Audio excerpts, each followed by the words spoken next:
नमस्कार दोस्तों, कैसे हैं आप लोग। उम्मीद करता हूं आप लोग बहुत अच्छे होंगे और आपकी तैयारी बहुत अच्छे से चल रही होगी।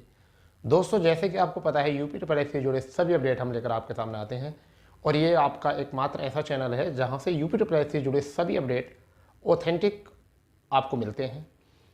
और आज हम जो बात करने वाले हैं बहुत ही बेहतरीन चीज़ों पर बात करने वाले हैं। ये हमारा यूपी ट्रिपल एस से संबंधित जो बात है क्या है, आप देखिए। कंबाइंड टेक्निकल रिजल्ट में देरी क्यों, पहले हम इस पर बात करेंगे, ठीक है। फिर उसके बाद हम बात करेंगे UP triple S C BPO exam date कब, क्योंकि बहुत सारे बच्चे जो हैं इस चीज़ को भी लेकर बहुत ज़्यादा चिंतित हैं कि कब होगा एग्ज़ाम। वहीं पर यूपी ट्रिपल एस सी के द्वारा ही ऑडिटर का जो है कितना आपका होने वाला है, मतलब एग्ज़ाम और कब होने वाला है, तो इन पर ही हम बात करने वाले हैं। तीनों चीज़ों पर आज का जो सेशन है वो यहाँ पर है और बहुत सारे बच्चे इससे जुड़े भी हैं। तो देखिए दोस्तों, सबसे पहले बात जो करते हैं वो क्या करते हैं, हम बात करने वाले हैं कंबाइंड टेक्निकल रिजल्ट। सबसे ज़्यादा गले में जो हड्डी बनकर अटका है वो अटका है कंबाइंड टेक्निकल रिजल्ट। जैसे मेरे द्वारा कल एक वीडियो बनाया गया था और उसमें बताया गया था सीटी रिजल्ट आने वाला है आज, और ये निश्चित भी था क्योंकि रिजल्ट के लिए मीटिंग हो गई थी शुरू। तो मैंने सोचा आप बच्चों को पहले बता दिया जाए, परंतु अंततः क्या हुआ कि उसमें थोड़ा सा डिले हुआ। और डिले क्या कि जो आपका नोटिफिकेशन जो था किसका, जेई वाला, उस नोटिफिकेशन में ज़्यादा समय लगा और जिसके चलते जो है वो डाटा अपलोड नहीं हो सका।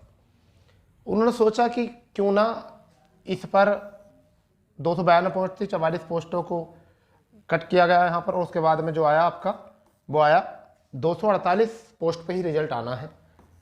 ये जो रिजल्ट आएगा वो इसी पर रिजल्ट आना है आपका। तो इस चीज़ को सोचा कि छोटा रिजल्ट है, चलो रिलीज कर देंगे। नोटिफिकेशन अगर जल्दी रिलीज हो जाएगा तो उसकी डेट जल्दी कंफर्म हो जाएगी, क्योंकि नोटिफिकेशन सोचा था कि दोनों हो जाएंगे, परंतु ये देरी हुई। अब बात आती है शनिवार में। शनिवार यानी कि कल क्या रिजल्ट आएगा। देखिए यहाँ पर चांसेस जो है वह बहुत कम है, होने को हो सकता है मगर मुझे ऐसा लगता है बहुत कम है, क्योंकि यूपी ट्रिपल एस सी आयोग में शनिवार में काम बहुत धीमे होता है। तो ये चांसेस हैं कि सोमवार में आपका रिजल्ट जो है वो अपलोड हो जाएगा। रिजल्ट में देरी क्यों हुई है वो मैं आपको बता चुका हूँ। देरी इसलिए हुई है, अब जब इतना समय इंतजार कर लिया है आप लोगों ने तो 2 दिन और इंतजार कर लो, वो मेरे कहने से कर लो, चलो ठीक है, मेरे कहने से इंतजार कर लीजिए, कोई बात नहीं। अब रिजल्ट कब होगा मैंने बता दिया है। देखिए कि रिजल्ट के 100% चांसेस जो हैं वो है आपके मंडे, ठीक है। अब मुझे पता है जब बच्चों को, अब मैं भी आयोग में होता, अगर मैं खुद सचिव जी के जगह होता तो मैं भी थोड़ा बहुत तो टाइम लेता, क्योंकि कोई भी रिजल्ट करने से पहले जो है बहुत सारे काम होते हैं, नोटिफिकेशन से पहले बहुत सारे काम होते हैं। फिर आयोग के ऊपर शासन का दबाव ये भी है, चुनाव की तैयारियाँ भी चल रही हैं, कहीं ना कहीं शासन में से दबाव तो है, तो उसको लेकर आयोग जो है वो परेशान तो है, ठीक है।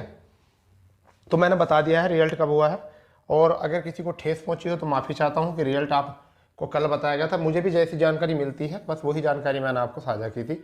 हाँ, अगर मेरे हाथ में रिजल्ट होता तो मैं चाहे रात को 12 बजे अपलोड करवा देता, ठीक है भैया। चलिए आगे आप देखते हैं, बहुत सारे बच्चे जो हैं इंतजार कर रहे हैं, वो बात कर रहे हैं इस चीज़ की, UP triple S C BPO यानी कि विलेज पंचायत ऑफिसर, ठीक है, जिसे हम ग्राम पंचायत अधिकारी भी बोल देते हैं। इसमें नोटिफिकेशन निकला था 1468 पोस्ट पर नोटिफिकेशन निकला था, ठीक है। और इसका जो शॉर्ट लिस्ट आया बच्चा, वो शॉर्ट लिस्ट आया 27 सितंबर 2023 को, और इसमें बच्चों को जो शॉर्ट लिस्ट किया गया वो किया गया 66,691 बच्चों को जो है यहाँ पर शॉर्ट लिस्ट किया गया था। अब ये 66,000 लगभग, ऐसा मान के चलो इतने बच्चे जो हैं सब एक आस देख रहे हैं एग्ज़ाम की, कि एग्ज़ाम कब होगा, ठीक है। वहाँ पर अब आयोग से जब बात की जाती है तो उन्होंने काम चल रहा है, शेड्यूल बन रहा है, क्या बनना है, शेड्यूल बन रहा है, ठीक है। मगर एग्ज़ाम डेट को लेकर अब देखिए क्या है, एक तो ये नोटिफिकेशन सितंबर में 27 को हुआ था, इसी के साथ साथ एक नोटिफिकेशन और, दोनों पे फिर बात करेंगे। ऑडिटर, ठीक है, 530 पोस्ट पे निकला था, शॉर्ट लिस्ट का जो हुआ था 26 तारीख को हुआ था, एक दिन पहले हुआ था, ठीक है। ये बच्चे भी अपने एग्ज़ाम कराने के चक्कर में है, इन बच्चों के द्वारा भी आयोग में जाया गया था, बीपीओ वालों भी आयोग में चले गए। इसमें जो शॉर्ट लिस्ट हैं वो कितने हैं, वो हैं आपके 6593 बच्चे। ये 6593 बच्चे, लगभग 6500 बच्चे यहाँ वेट कर रहे हैं कि हमारा कब रिजल्ट एग्ज़ाम डेट हो, सॉरी एग्ज़ाम होगा। एग्ज़ाम डेट क्या होगी? अब देखिए क्या है कि चुनाव आपको पता है, चुनाव बिल्कुल सर पर है, मतलब कि सिर पर है चुनाव, ठीक है भाई। चुनाव जो है वो बिल्कुल सिर पर है आपको, और चुनाव की तैयारी भी करनी है। अब उधर एग्ज़ाम चल रहे हैं बच्चों के एग्ज़ाम चल रहे हैं, ठीक है, स्कूलों में। तो अब पेपर कराने के लिए चलिए ऑडिटर का एग्ज़ाम है, फिर आपका बीपीओ का एग्ज़ाम है। अब मैं दोनों पे बात कर लेता हूँ। ये तो आपको बता दिया है, एक तो आपका बीपीओ और एक आपका ऑडिटर, ठीक है भाई। एक तो ऑडिटर आपका और एक आपका बीपीओ, ठीक है। इन दोनों पर हम बात करने वाले हैं। तो ऑडिटर में और बीपीओ में, बीपीओ में कितने हैं आपके 1468 पोस्ट हैं, और ऑडिटर में कितनी है 530 पोस्ट हैं। यहाँ लगभग 6500 बच्चे हैं और यहाँ लगभग 66,000 बच्चे हैं। तो आयोग सबसे पहले जो एग्ज़ाम कराने के लिए बात करेगा वो किस पे बात करेगा? वो सोचेगा कि चुनाव से पहले जो है, चुनाव से पहले अगर शेड्यूल बना तो चुनाव से पहले वो इस पोस्ट को कराने का, एग्ज़ाम कराने का एक फिक्र उतार सकता है। परंतु अब मुझे लगता है निश्चित ही, जैसे कि आयोग से पूरी जानकारी निकाल रहे हैं, ठीक है, और वो बात हो रही है मीटिंग में, तो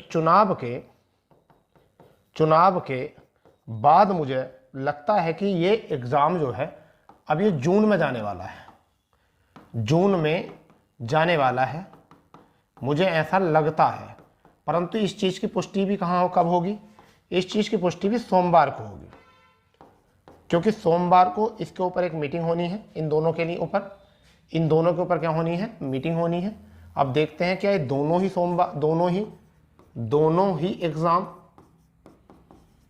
ही एग्ज़ाम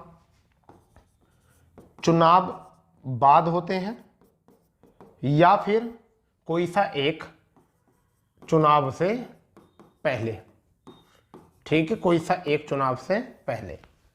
तो ये वाली बात जो है अब कब पता चलेगी? सोमवार को, ठीक है। मगर फिर भी आप जो बच्चे तैयारी कर रहे हैं वो अपनी तैयारी करते रहिए, क्योंकि यहाँ भी कंपटीशन ठीक है, 66,000 है। चलिए यहाँ तो कंपटीशन नहीं है, मगर फिर भी तैयारी तो करनी है आपको। तो अभी हमारा क्या मन था कि लगभग 20%, अब जैसे जितना डिले हो गया, अब देखिए 8 नोटिफिकेशन जो है, 8 न्यू वैकेंसी जो है आयोग ने निकाली है इस बार। अगर ये 8 वैकेंसी नहीं निकाली जाती तो ये आपका एग्ज़ाम जो है वो लोका हो जाता। और दोनों का ही शॉर्ट लिस्ट जो है वो सितंबर में आया था, सितंबर में दोनों का शॉर्ट लिस्ट आया था, और दोनों ही एग्ज़ाम जो थे होने थे। परंतु क्या था, ऊपर से दबाव भी था स्पेशल वैकेंसी को लेकर, ठीक है। तो स्पेशल वैकेंसी की 8 वैकेंसी जो है नोटिफिकेशन जारी किए गए हैं, छोटे बड़े जिसमें सब हैं आपके, ठीक है। तो वो बच्चे भी धरना प्रदर्शन लगातार कर रहे थे कि हमारा वैकेंसी निकालिए, हमारी वैकेंसी निकालिए, हमारी वैकेंसी निकालिए। तो इस चीज़ से आयोग जो है वो बहुत ज़्यादा जो है मतलब परेशानी में फंसा, और कोशिश करी कि जो पुरानी भर्ती हैं उनके जो नए नोटिफिकेशन है उनको रिलीज़ किया जाए। परंतु जो शॉर्ट लिस्टेड हैं, फिलहाल में बहरहाल ऐसा होता है, शॉर्ट लिस्ट होने के बाद में बहुत जल्द एग्ज़ाम कराना होना चाहिए, परंतु फिर भी डिले किया गया। अभी इतना टाइम था, मगर क्या हुआ कि अभी लगभग मुझे ऐसा लग रहा है अब कि 20% चांस अभी चुनाव से पहले होने के हैं इसके एग्ज़ाम, वरना तो 80% जो है ये चुनाव के बाद होने वाले होंगे। चलिए इस बात की भी पुष्टि सोमवार में हो ही जाएगी कि सोमवार में इन दोनों को लेकर क्या मीटिंग होने वाली है, ठीक है दोस्तों। तो ये है, फिर भी अपनी तैयारी बरकरार रखिए, आपके पास टाइम मिल गया है। अगर चुनाव के बाद भी होता है तो मार्च चल ही रहा है, अप्रैल मई जून, ठीक है। तो 2 माह आपके पास हैं, 60 दिन आपके पास है, इसमें अपने कोर्स को 1-2 बार और रिवाइज कर लीजिए, ठीक है। अगर ऐसा होता है तो लगभग 60 से 70 दिन अभी आपके पास है। अगर चाहो तो अपना एग्ज़ाम अपना जो सिलेबस है उसको 2 से 3 बार जो है रिवाइज कर सकते हो इतने बीच में, क्योंकि जितने ज़्यादा रिवाइज होगा, जितना ज़्यादा समय मिल रहा, कुछ बच्चे तो हताश होकर पढ़ाई छोड़ेंगे और कुछ बच्चे फिर भी लगे रहेंगे, और उनका जो है सिलेक्शन हो ही जाता है जो बच्चे लगे रहते हैं, ठीक है बच्चा। और जैसी भी कोई जानकारी आएगी आयोग से हम आपको ज़रूर अवगत कराएंगे, ठीक है। उसके लिए आपको क्या है, चैनल को सब्सक्राइब करके रखना पड़ेगा, बेल आइकन ऑन करके रखनी पड़ेगी, जिससे कि आपको भविष्य में आने वाला प्रत्येक नोटिस का नोटिफिकेशन सबसे पहले और सबसे तेज आपको मिले। ठीक है दोस्तों, तो मिलते हैं अपनी नई जानकारी के साथ। जब तक के लिए जय हिंद, जय भारत, वंदे मातरम।